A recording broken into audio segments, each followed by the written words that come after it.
नमस्कार, आप देख रहे हैं डॉक्टर साहिब आपके साथ मैं हूं मुस्कान। दर्शकों, आज के इस एपिसोड में हम बात करेंगे दांतों के इम्प्लांट के बारे में और इसी पे तमाम जानकारी लेने के लिए आज हमारे साथ मौजूद है डॉक्टर रोशन भट्ट। आपको बता दें कि बिहार के जाने माने डेंटिस्ट है। सर नमस्कार, बहुत बहुत स्वागत है आपका। धन्यवाद। सर आपसे जानना चाहेंगे कि अगर हम बात करें दांतों के इम्प्लांट के बारे में, तो ये दांतों में इम्प्लांट कब करवाया जाता है, किस स्थिति में इसकी ज़रूरत पड़ती है, इसके बारे में जानकारी लेना चाहेंगे। सबसे पहले तो मैं आपको ये बता दूं कि इम्प्लांट दांतों के रिप्लेसमेंट का एक जरिया है। पहले के ज़माने में क्या होते थे कि अगर दांत किसी ने किसी कारणवश निकलवा लिए तो उन्हें या तो निकालने लगाने वाले दांतों से रिप्लेस किया जाता था। समय के साथ लोग फिक्स दांत की तरफ आए। अभी एक नई तकनीक ये हो गई है कि हमें दांतों के सहारों की ज़रूरत नहीं पड़ती है, बल्कि दांतों में जो मसूड़े की हड्डियां होती है उसी हड्डियों में एक इम्प्लांट स्क्रू जैसा होता है, उसे हम लोग ऑपरेशन के ज़रिए इंसर्ट करते हैं और समय के साथ वो स्क्रू उस हड्डी में अपने आप को स्थापित करता है और बाद में उसके ऊपर हम लोग एक क्राउन दे देते हैं। इससे फ़ायदा ये होता है कि जैसे पहले दांतों के सहारे जो फिक्स दांत होते थे उसमें हम लोग दांतों को कटिंग करते थे, उसको प्रिपेयर करते थे तरीके से और फिर दांतों के सहारे हम लोग वहाँ पे दांत बनाते थे। इम्प्लांट में जो आसपास के दांत होते हैं उनको हमें किसी तरह से छेड़ने की ज़रूरत नहीं होती है। सिर्फ जहाँ पे खाली जगह है वहाँ पे इम्प्लांट दिए और उसके ऊपर दांत हम लोग बैठा देते हैं। तो इससे अच्छी चीज़ ये है कि जो अबटमेंट्स थे, मीन्स कि जो दांत के सहारे हम लोग ब्रीज देते थे, उसको किसी तरह का नुकसान इससे बच गया।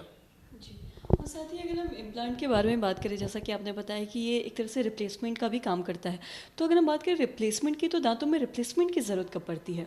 आपके दांत सड़ गए या किसी ट्रॉमा से दांत टूट गए तो वहाँ पे सर्तियाँ आपको रिप्लेसमेंट चाहिए। अदरवाइज़ क्या होगा, अगर सामने के दांत हैं वो टूट गए तो दिखने में अच्छे नहीं लगेंगे, तो आपको वहाँ एस्थेटिकली रिहेबिलिटेट करना पड़ेगा। पीछे वाले दांत हैं वो अगर टूट गए तो आपके खाने की दिक्कत हो गई, तो वहाँ मास्टिकेटरी फंक्शन को रिहेबिलिटेट करने के लिए आपको रिप्लेसमेंट चाहिए।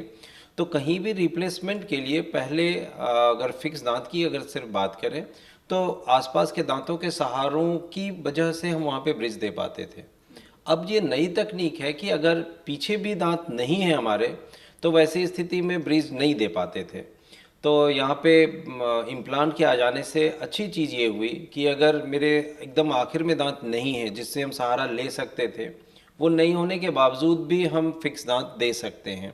दूसरा, अगर किसी आदमी के पूरे मुंह में कोई दांत नहीं है तो निकालने लगाने वाला सेट देते थे।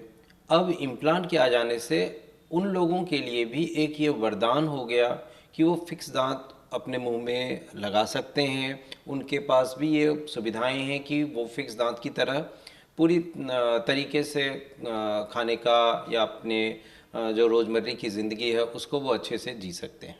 जी, और सर क्या अच्छा, और साथ ही सर आपसे ये भी जानना चाहेंगे कि अगर हम बात इम्प्लांट की करें या फिर रिप्लेसमेंट की करें, तो ये इम्प्लांट करवाने में अगर हम खर्च की बात करें तो कितना खर्च पड़ जाता होगा, ये भी जानना चाहेंगे। खर्च तो थोड़ा ज़्यादा पड़ता है, बट ये डिपेंड करता है कि आप किस तरह के इम्प्लांट यूज़ करते हैं। अब इम्प्लांट भी ना हर अलग अलग क्वालिटी के इम्प्लांट्स आने लगे हैं। लोग अवेयर होते गए हैं तो इम्प्लांट में भी ना अलग अलग तरीके के इम्प्लांट हो गए हैं।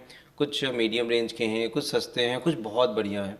तो अगर आपकी हड्डियाँ बहुत अच्छी हैं तो आप सस्ते इम्प्लांट पे भी जा सकते हैं। मोटा मोटी एक दांत में 25 से 30 हज़ार के खर्च एक इम्प्लांट पे आपको आएंगे। जी, सर बहुत बहुत शुक्रिया तमाम जानकारी देने के लिए। धन्यवाद। तो आशा करते हैं दर्शकों कि आप ये समझ पाए होंगे कि इम्प्लांट की दांतों में कब ज़रूरत पड़ती है, जैसा कि डॉक्टर साहब ने तमाम जानकारी दी है।